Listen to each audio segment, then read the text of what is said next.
Noivinhas é essa, o programa que toda noivinha vai ver. Norma Marques, ela disse sim. Agora ela é noiva oficial. Data de casamento para ser marcada. Lista de convidados. O que fazer? Como começar? Como começar? A primeira indicação é a pessoa avaliar o número de convidados que ela deverá ter. A partir do número de convidados, ela sabe que ela vai ter que avaliar toda a estrutura do casamento. Então, o ponto de partida é essa lista de convidados. Neide Mendonça. Por onde começar? Lista de convidados, pensar em número, pensar em carinho, pensar em intimidade, pensar nos amigos, pensar em quê para começar a lista de convidados? Bom, a pessoa para fazer uma lista, ela tem que convidar alguém, ela tem que ter um certo tipo de intimidade. Só que nós estamos lidando com famílias. Estamos lidando com pai e mãe, estamos lidando com pai e mãe do noivo, da noiva, os amigos da noiva, os amigos do noivo. Então, fazer o que eu costumo apelidar carinhosamente de lista burra. Aquela lista onde você vai colocar todo mundo que você gostaria que fosse no seu casamento. E depois, o que eu costumo carinhosamente chamar de decapitação. Uau! Isso é carinhoso, hein? Aqueles que não vão participar. Aí entra aquelas questões de pai, o pai quer colocar alguém, a mãe quer colocar outra pessoa, a noiva quer colocar todos os amigos de trabalho, marcou o casamento com 1 ano e meio de antecedência e apareceram outras pessoas que ela quer convidar, porque ficou amiga de outras pessoas também, outras deixaram de ser amigos. Então, a lista de convidados, para começar, como a Norma pontuou, ela tem que ter uma média de pessoas.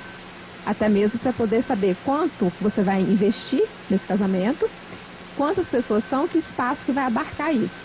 A partir disso daí, começar a fazer aquela listagem. Listar quais são essas pessoas que se enquadram dentro dessas, por exemplo, X pessoas que vão ser convidadas para o casamento. Norma Marques, minha lista tem 500, com minha primeira lista, né, quer dizer, a lista burra, né? A lista burra tem 500 convidados. Qual é a margem ali que normalmente desce isso? Primeiro, a gente tem que lembrar de uma coisa. Quando você faz uma lista de convidados, você tem que lembrar esse número de convidados, ele é o número enxuto ou é o total que depois eu vou reavaliar? Vamos imaginar que seja o total, é a lista burra, é a primeira lista. A sua lista geral. Essa lista você tem que pensar o seguinte, ela vai caber no espaço que eu pretendo fazer meu evento? Isso é muito importante. Mas aí que está a pergunta. Eu tenho a lista com 500 pessoas, é a lista burra, a primeira lista. É a lista que eu juntei tudo, papagaio, cachorro, periquito, tia Zeca. Depois eu vou contar quem é a tia Zeca já. A tia Zeca é uma coisa muito interessante. A tia Zeca é a personagem principal da história. A tia Zeca você vai saber quem é daqui a pouco. Principal da lista. Com certeza.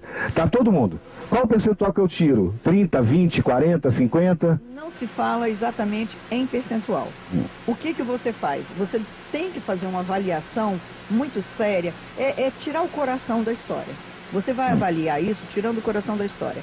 Então, quem tem efetivamente a ver com a história do casal, respeitando, obviamente, aquelas pessoas indicadas pelas famílias, mas isso também tem um limite. Há um limite para tudo.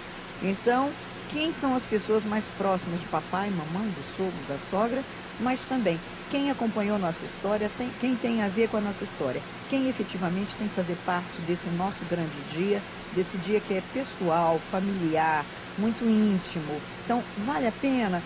Vai chegar pessoas que eu não sei quem são essas pessoas, vão estar no meu álbum de casamento, pessoas que eu desconheço, vou folhear para lá e para cá meu álbum o resto da vida e não sei quem são essas pessoas.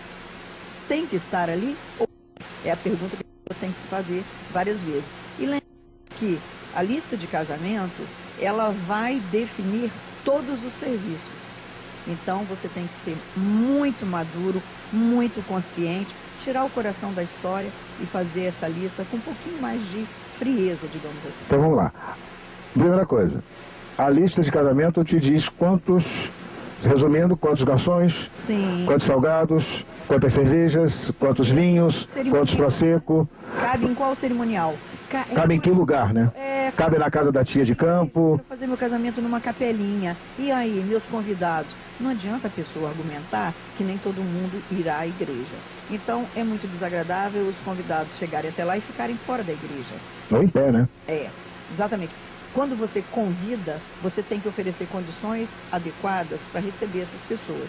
Porque quando você não oferece isso, automaticamente você está desconvidando. E é isso que você tem que evitar. Então, esse número de convidados vai pontuar todos os outros serviços subsequentes. Neide, e agora? Pensei na lista, pensei no meu dinheiro, e tem muita gente que sempre fala, vai fazer festa para quê? Vai gastar dinheiro para quê? Eu já falei para alguns noivos que é o seguinte, sabendo convidar, a festa de casamento pode ser o seu melhor investimento. E aí? Vale a pena convidar quem você quer, pela família, pelo coração, ou pensar também no retorno que você pode ter com a sua lista de convidados? Bom, analisando dessa forma, existem casais que vão pensar friamente, existem casais que vão pensar pelo lado do coração, e existem casais que vão simplesmente chamar aqueles que eles querem e pronto.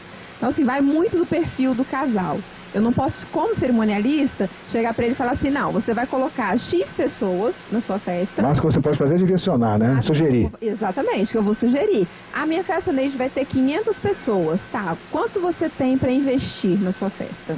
Aí eu tenho X para investir na minha festa. Esse dinheiro não vai dar para convidar 500 pessoas. Vai dar no máximo você convidar 350 pessoas. Ah, mas eu preciso convidar 500 pessoas. Então aí entra o papel nosso como cerimonialista de estar ajustando, fazer alguns ajustes, até mesmo nessa questão de... Aquele camarão VG nem pensar, né? Nem pensar. Aquele prosecco, esquece. Aquele prosecco vai esquecer. Então, assim, e questão de retorno, né? Eu acredito, pelo que eu vejo na minha realidade, a maioria dos casais que eu faço o casamento deles, já são pessoas que têm estabilidade, alguns já até moram juntos, né? Já tem casa montada, então eles fazem uma festa não pensando em algum retorno financeiro, mas eles fazem a festa para reunir família e reunir amigos. Mas depois do começar a gente vai falar sobre isso, né? Depois, quando a gente voltar, existe essa coisa mesmo, sabendo convidar, você pode receber de presente o que você gastou na festa? Totalmente não, é impossível. Daqui a pouco a gente conversa mais.